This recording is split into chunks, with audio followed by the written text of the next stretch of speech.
New ইয়র্কে আছেন সহকর্মী হাসানুজ্জামান সাকি। বিস্তারিত জানতে সরাসরি যাচ্ছি তার কাছে।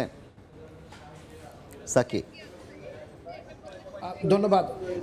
জাতিসংঘের সদর দপ্তরের অভ্যন্তরে যে বহুল প্রত্যাশিত এবং ঐতিহাসিক যে বৈঠক মার্কিন প্রেসিডেন্ট জো বাইডেন এবং অন্তর্বর্তী সরকারের প্রধান উপদেষ্টা ডক্টর মোহাম্মদ ইউনূসের সঙ্গে সেটি শেষ হয়েছে। বৈঠকটি শুরু হওয়ার কথা ছিল স্থানীয় সময় 11টায়, অর্থাৎ বাংলাদেশ সময়ে, যেটি আমার সহকর্মী বলছিলেন যে 9টায়, কিন্তু 9টার কয়েক মিনিট আগেই এই বৈঠকটি আসলে শুরু হয়ে যায় বলে আমরা শুনেছি। এবং এই বৈঠকের যে সব সূচি ছিল তাতে দেখা ছিল যে 15 মিনিট বৈঠকটি হবে, কিন্তু এই বৈঠকটি কিন্তু 25 থেকে 30 মিনিট চলেছে।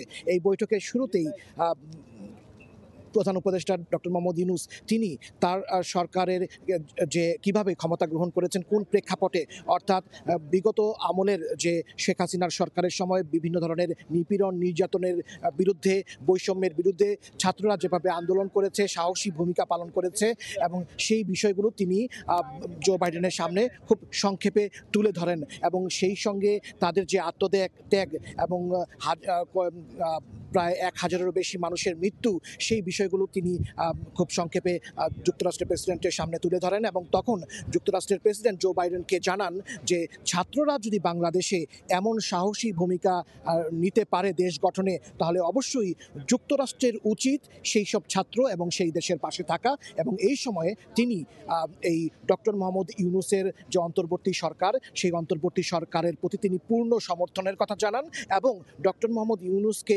পূর্ণ সহযোগিতা দেওয়ার কথাও তিনি ব্যক্ত করেন। এই কথা শোনার পরে ডক্টর মোহাম্মদ ইউনূস তিনি মার্কিন প্রেসিডেন্টকে ধন্যবাদ জানিয়েছেন।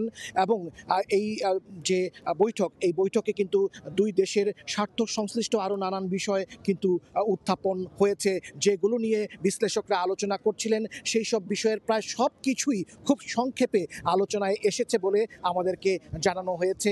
তার মধ্যে রপ্তানি যে খাতে, যে পোশাক রপ্তানি যুক্তরাষ্ট্রের সবচেয়ে বড় বাজার, এবং সেইখানে যে জিএসপি সুবিধা, অর্থাৎ শুল্ক মুক্ত যে সুবিধাটি যদি যুক্তরাষ্ট্র আবার পুনর্বহাল করে, তাহলে বাংলাদেশের পোশাক কারখানাগুলো আরও এগিয়ে যেতে পারবে এবং রপ্তানি আরও বাড়বে। সেই জিএসপি সুবিধাটির ব্যাপারে তিনি কথা বলেছেন।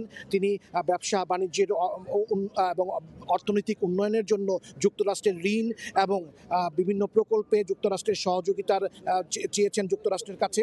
এবং জো বাইডেন তিনি বলেছেন যে তিনি তার দেশ বাংলাদেশের পাশে আছে এবং বাংলাদেশের সব ধরনের উন্নয়ন, অর্থনীতি থেকে ব্যবসা বাণিজ্য এবং দেশ পুনর্গঠনে তার সহযোগিতা অব্যাহত থাকবে।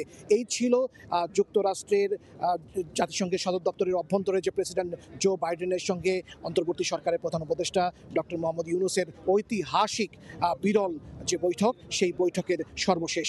আপনাকে ধন্যবাদ। হাসানুজ্জামান সাকি, সময় সংবাদ, জাতিসংঘ সদর দপ্তর, নিউ ইয়র্ক। সরাসরি যুক্ত ছিলাম নিউ ইয়র্কের জাতিসংঘ সদর দপ্তরের সামনে থেকে।